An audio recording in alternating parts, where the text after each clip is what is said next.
Hello, welcome to Her Wild Side Hockey Podcast. I am your hostess, Mikki, aka Hockey She Wrote, and I am coming at you on New Year's Day. So, Happy New Year to everybody. We are in 2024 now, and actually, as I'm recording, the Winter Classic is happening. And, maybe I should be watching. I heard Sir Mix-a-Lot was on, and I'm a little sad I missed that. But um, I just want to say, thank you for everybody who reads anything I write, who listens to anything I record, who, is just around and appreciates my content. And um, it's been really great to kind of fall into this. And in 2024, I'm looking to expand the things that I do and really just get even more into hockey because why not? Uh, Now, we're going to have to talk about a few things that are really bumming me out. And I am sure if you are a Wild fan that they are also bumming you out because this home and home series with Winnipeg that we just came out of took more from us than uh, the 4 points. It took way more from us than the 4 points because apparently the injury bug traveled to Winnipeg and then came home with the Wild because first of all, we already had Zuccarello is still out, and Brodin is still out. Hartman is back, and Jared Spurgeon just came back. But surprise, surprise, during that game, we had Gustafson out there, and he was looking a little different, and the injury is probably why. But apparently, during the second period, he came over and was kind of like, I don't know, something's going on, I don't like it. Um, and then, surprise to all the viewers at home, all of a sudden Marc-Andre Fleury is in the net for the third period, and Gustafsson is nowhere to be seen. So he obviously did not play on Sunday, Gus. And even worse, today we got the news that he is on injured reserve and he will be out for a few weeks. A few weeks. Like, in my head, that's like more than two. Not that we know that for sure, obviously. I'm not a doctor and also not an insider in the wild world yet. Um, but so they have called up Zane McIntyre from Iowa Wild, and he'll be backing up for now. The real bummer here is that Jesper Wallstedt is also injured. This would have been the perfect time for Wallstedt to come up and get a little bit of experience at the NHL level, perhaps even start a game, play a period, but he's also injured. Now, depending on how long Gus is out, maybe Wallstedt will be able to come up if he's able to heal before Gus. I mean, either way, it's this is a tough nut to crack because not only that, so that is already hard. That is already hard. And then right after we have found out that Gus is injured, Kirill Kaprizov goes down with two cross checks to the back, and he it was it was reliving that moment last year, also in Winnipeg, when he crumpled under the weight of that Jets player. It was the same feeling. It was like reliving that because it was like when you see Kaprizov go down in either of these injury situations, you know that he is injured because he does not fall lightly. He does not he is not someone who is embellishing at all. And so you can tell because he is maybe I should use my favorite new hockey thing, which is he's tough like a horse. Um Apparently he will also be out 1 to 2 weeks is the news that we got today. So and then Vinny Lettieri was also out. He's day to day, so he got hit with a pretty hard shot on Saturday. So he's day to day. I wouldn't be surprised if he was back tomorrow. But so we've got plenty of AHL guys up here, and I'm not complaining. They have been pulling a lot of weight for the Minnesota Wild the whole season, really the whole season, and they're doing great. And I do feel bad, and I hope that we're not, like, decimating the Iowa lineup too badly. But it is what it is. I mean, there's not much that we can do. As far as I know, I most of these injuries, they weren't, like, preventable injuries, they were, like, freak accident injuries. But let's talk about the Winnipeg games. Saturday, uh, wasn't didn't start out terrible, but it ended terrible.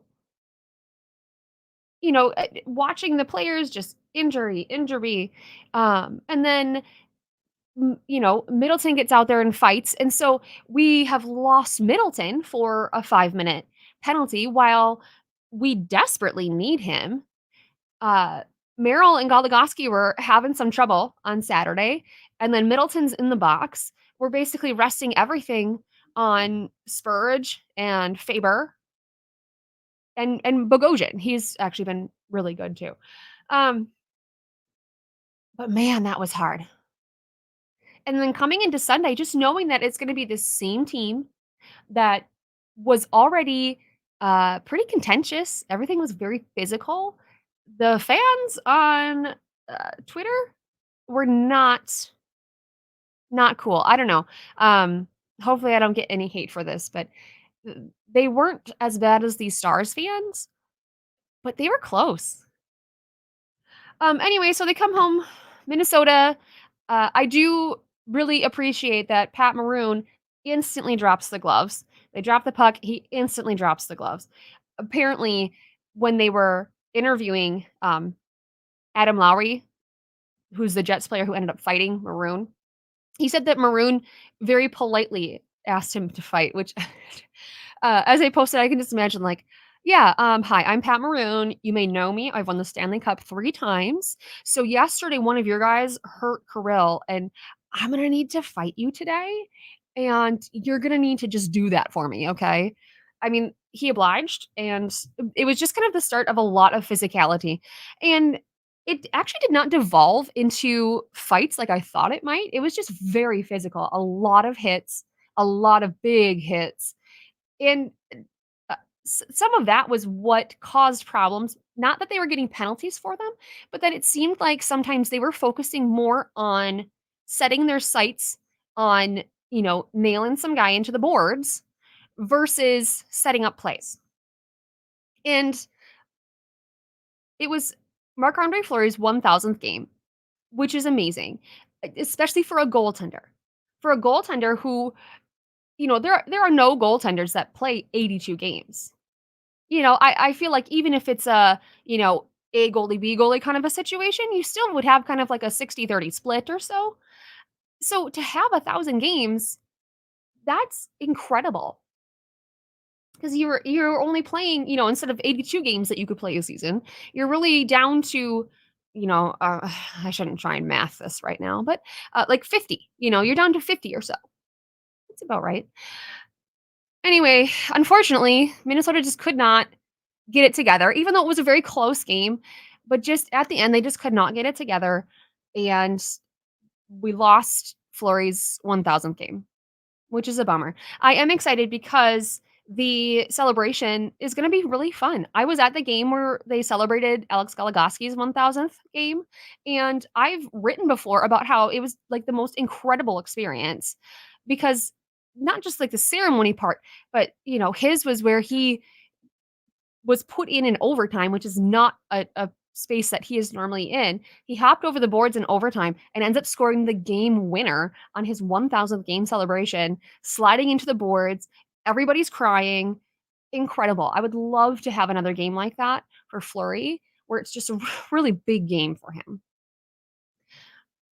The one good thing that I will say with this game on Sunday specifically is that somehow the Minnesota Wild ended up having a face-off percentage of 62%. That is not like the Wild at all. And I am of the camp that you don't have to win face-offs to be the winning team. Winning face-offs, obviously, that's your goal, and it's going to make things easier for you. But with a grinding team like the Wild, I feel like losing faceoffs, they can grind and get the puck back.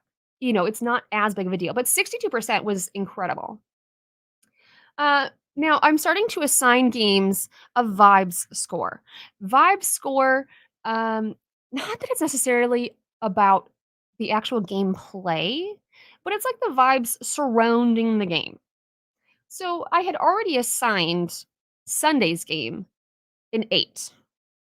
Uh, the Thousands game, helped up that, but they were also in their 78s jersey, which not only looks really cool on the players, but also Fleury's got amazing gear to go with that. So it really just upped everything to an 8.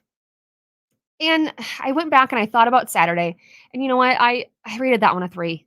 That's a 3 on the vibe scale. All the injuries, no, I just, there's not, and then like all the junk on social media, I brought that down to a 3. And so this is something that I am kind of putting more into my content going forward in 2024. By the way, I hate the word content because I don't know, it feels like one of those like influencer y kind of words.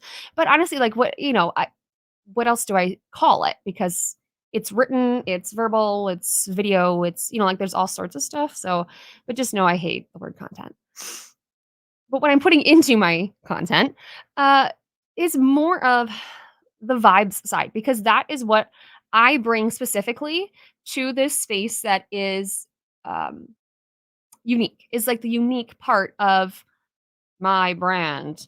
Anyone just listening, I did the bunny ear quotation marks in the air as I said that because again, I like not an influencer at all, and I don't want to be. I want to be. I'm trying to think of. I had come up with another word that was not influencer, a personality. I'll take that. I'll take personality. But anyway, one of the things that I've been thinking about is, like taglines or kind of how do I describe what I do. And the one thing that I can come up with is less stats, more vibes. Because this hockey this hockey content is not about the stats.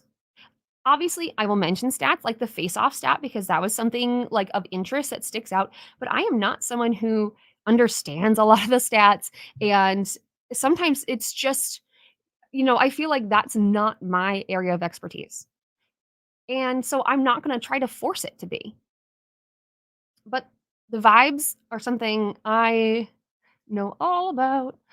And it actually gave me an idea. Someone was posting on Twitter about how they kind of wanted to be a Minnesota Wild fan, but they're not sure. But like they wanted to know more about the lore behind the Minnesota Wild, which kind of led me to perhaps I should make like definitive lore uh, lists, articles to talk about the lower side with the vibes. For instance, we've got the Wild have Middleton, who hates shirts. He loves to giggle. We've got Kevin Gorg, who does amazing interviews, and everybody has fallen in love with him. We've got Walls with his That Man right over there. He's got Anthony. We've got Flower, we've got Gus who tells riddles and jokes and is just the most out there person. I love it. And I would love to like be able to be like, you know what? Do you need a little intro to the Minnesota Wild vibes? Then go read this. Anyway, ramble, ramble. Now, like I said, the Winter Classic is happening right now. And my favorite part is the walk-in outfits, and I call them costumes because, like, honestly, it is to the point where they're just costumes now. But this year we had the Seattle Kraken dressed as like commercial fishermen and carrying stuffed fish. I assume they were stuffed fish, and I liked that. But I gotta say that the Vegas Knights, as much as I don't want them to win anything, the Knights definitely won because they were all dressed as Elvis. Although, I did notice that at least one of them was not wearing an Elvis wig, and I didn't know if that was, like, an intentional choice on his part or if he simply forgot the wig somewhere. I hope someone asks because I would like to know. Inquiring minds would like to know. But it also kind of gave me a flashback to when the Wild hosted the Winter Classic. And again, this is another one of those games that I will never stop talking about because the best thing about it, now the Wild lost, it was a bummer. Yeah. But the atmosphere was incredible. It was so cold and it felt like just the most Minnesotan thing ever. Bundling up, my parents literally went to the gas station that morning and, like, bought all of the hand and foot warmers that they could, like, boxes of hand warmers and foot warmers. And you know what? I had, like, 2 or 3 pairs in my boots, I had them in my mittens, we had them, like, in our hats, they were everywhere, and we were all layered up. My dad is a construction worker and works outside year round, so he knows how to dress for cold weather, and brought like, stuffed a duffel bag full of layers. Long underwear, jackets, uh, socks, like, everything, and we bundled up all that we could. My parents had gotten a hotel room that was only a couple blocks away from Target Field so that we were able to just walk over, and then my favorite part was it was just so cold that by the time my brother would go to buy a beer, by the time he got back to the seat, it was a beer slush. That's how cold it was. And and that's why I love it, and I think that's why I have a hard time watching other winter classics because they're not cold. I mean, maybe they're cold, but, like, when I was at a winter classic that's the high was -6, it just, like, to me, it feels like that's what they should be like. But, other people probably completely disagree with that, and I understand that, but I am a very proud Minnesotan, and so I will wear that -6 hockey game as a badge of honor for my entire rest of my life. And actually, now that I'm talking, I need to go find the picture that we took, and I'll have to post that because, again, incredible. All right, well, that's kind of all I've got for this time. The Wild play again tomorrow, and I'm hoping that tomorrow morning we will get some other news. Mike Russo from The Athletic had posted that apparently Gus is getting another MRI today. Wouldn't it be lovely if he got better news? Or perhaps Kirill would get some good news about his injury or someone. But as it is, we've got Zane McIntyre still up. We'll be backing up Flower. We've got Nick Patan drew into the lineup last night or yesterday, and he actually really clicked. He really clicked and was amazing at reading the plays from the other Wild players that he was on the ice with. Um, and then Jake Lucchini also drew into the lineup. Dakota Murmis was there. I mean, and again, all these AHL guys, they pulled their weight. They knew exactly what they needed to do, and they pulled their weight. So we will see what they do tomorrow. Anyway, you all are amazing hockey beauties. Um, Hot Girl Hockey Club. We all are hot. And you know what? Hockey is amazing and I love you all. And it's a new year and I can't wait to make more content. And that's about it. So keep up the positive vibes, especially for the injury bug. And otherwise, I will be back in your ears soon.